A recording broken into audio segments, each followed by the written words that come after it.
Copy എനിക്ക് കിട്ടിയിട്ടില്ല, യാതൊന്നും കിട്ടിയിട്ടില്ല. ആ പ്രമേയം വായിച്ചത് ശ്രീരാമൻ എന്ന് പറയുന്ന നടനാണ്. എപ്പോഴും മമ്മൂട്ടിയുടെ ചിത്രത്തിൽ പുറകിൽ ഇങ്ങനെ ചുമ്മാ നിൽക്കുന്നതാണ്, ഒന്നും ചെയ്യാനില്ലാതെ. ശ്രീരാമനല്ല, വേറെ പലരും അങ്ങനെ നിൽക്കുന്നതാണ്. മമ്മൂട്ടി ഇങ്ങനെ പൂന്ത് വിളയാടുമ്പോൾ പുറകിൽ ഇങ്ങനെ കുറെ പേര് നിൽക്കും. അതുപോലെ മോഹൻലാൽ പൂന്ത് വിളയാടുമ്പോഴും പുറകിൽ ചിലർ നിൽക്കും.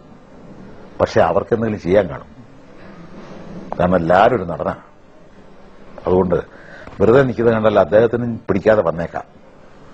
ഞാൻ ഈയിടെ ലാലിനോട് അഭിനയിച്ചപ്പോഴും എനിക്ക് തോന്നിയതാണ്, ലാൽ ഒരിക്കലും ഫ്രെയിമിൽ ഒരു നടൻ വെറുതെ നിൽക്കുന്ന കണ്ടാൽ ഉടനെ അങ്ങേർക്കൊന്നും ചെയ്യാനില്ല എന്ന് പറയും. കാരണം അത് കലാകാരന്റെ ഹൃദയം ഉള്ളതുകൊണ്ടാണ്. അല്ല, അഭിനയം ഞാൻ നിർത്തുന്നതിൽ പ്രേക്ഷകർക്ക് വിഷമം ഉണ്ടാവുമെന്ന് എനിക്ക് നല്ല ഉറപ്പുണ്ട്. ഞാൻ വെറുതെ പറഞ്ഞല്ല, എന്റെ ആയുധം അതാണ്. പ്രേക്ഷകനാണ് എന്റെ ആയുധം. ഞാൻ പ്രേക്ഷകനെ കൊണ്ട് എന്റെ അവകാശം പിടിച്ചു വെത്താൻ ശ്രമിക്കുന്നത്. ഇവിടെ ഈ കലാരംഗത്ത് അങ്ങോട്ട് പ്രവൃത്തിയില്ല. ഇത് രാഷ്ട്രീയമായിരുന്നെങ്കിൽ ഉണ്ടായനെ. പക്ഷെ കലാരംഗത്ത് അതില്ല. അതുകൊണ്ട് പ്രേക്ഷകർ പ്രതികരിക്കണമെന്ന് അതുകൊണ്ടാണ് പറഞ്ഞത്.